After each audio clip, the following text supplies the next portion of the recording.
All right, can somebody please tell me what the hell was the point in Brexit? That vote where David Cameron at the time said he would implement what the public decide. What was that all about?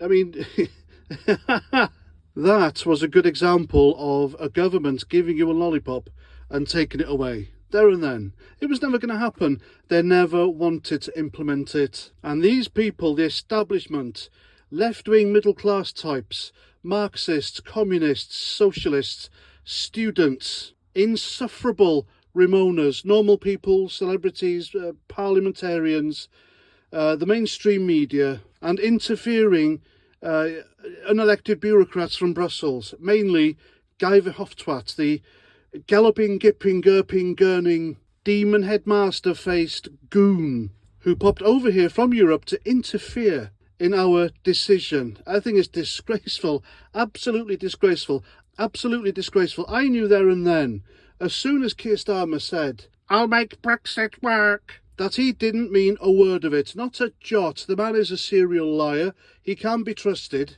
And I don't think there's a group or community or demographic in the UK he hasn't betrayed, apart from, of course, the Muslim grape gangs, Davos, WEF, Bill Gates, BlackRock, the EU, and militant far left-wing extremist train unions and drivers. As far as Keir Starmer's concerned, everyone else can get effed. He promised them the world and delivered nothing. He promised the waspy women their pension rights. He promised the pensioners he wouldn't touch their winter fuel allowance. He said under his government taxes wouldn't go up. And of course he said he'd make Brexit work. And he lied. He didn't mean any of it. Is there anyone in this country he hasn't betrayed now? Anyone? This guy would sell out his own mother for his warped, whatever the hell left-wing ideology he is. I mean, what a complete waste of time. Everyone's time. Was it 9 years ago now, Brexit? What a waste of time that was. It was worthless. It was pointless. They did everything they could to stop it and prevent it, and they've won. They've succeeded.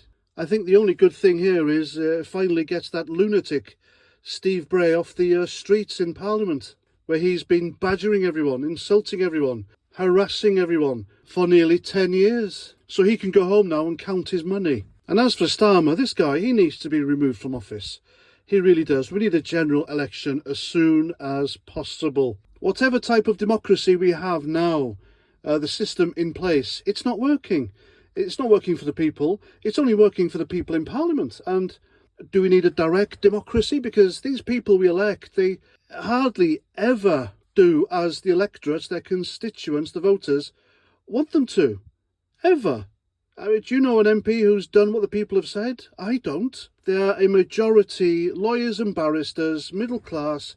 They've never had a proper job. And they go there for the tremendous privilege and benefits financially which Parliament affords them. They are quite literally pigs, snuffling at the trough, guzzling everything they can while they're in Parliament. To hell with the people, to hell with the voters.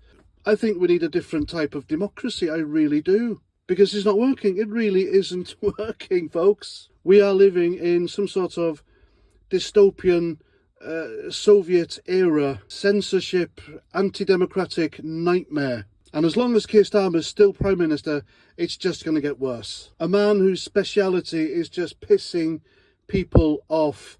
His wife, his voters, everyone he promised stuff to, even his own MPs, 140 of them are going to rebel over this winter fuel allowance thing.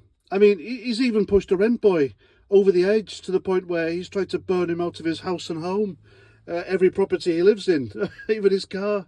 What an utter sick and twisted betrayal this is for the 17.5 million people who voted for Brexit. I mean, I'll admit it here and now. In the beginning, I was a reformist. I was hoping the EU would reform, but their behaviour during Brexit, and the more I digged into the EU and I did research, it made me into a staunch Brexiteer, an ardent Brexiteer. I still am. We should have nothing to do with them. We should be out. No ECHR, nothing. It is actually possible to have good relations and to trade with these people. We don't have to be a part of them or to kowtow to them. We're back to square one, ladies and gents, and we're paying them for the privilege. We are going to be paying the EU billions for what? What do we get? We've given them everything back. They are going to want control of our military, but what do we get? We get to avoid the 30-minute queue at ports, airports, entry points, and that's it. That's what we're getting. And Keir Starmer's been secretive about the money we pay them as well, so it's got to be substantial. And during the press conference, the only explanation he gave was over and over the same soundbite. Our principle is to drive down prices and to drive up jobs. And that's it. That's the answer he gave. Nothing more. What an absolute detestable, treacherous creep. And I wonder who he's coming for next, so stand by. If he's promised you something during the campaign for the election last year and he hasn't delivered, he won't. But he will screw you over, that I can promise you. This man needs to go, ladies and gents. He needs to go yesterday. What a slimy, treacherous, two-faced individual he is. The epitome of treason, ladies and gents. But that's what happens when you voted a Marxist. Anyway, there we go. I'm Paz49. Thanks for watching. And until the next time, Roger Trout.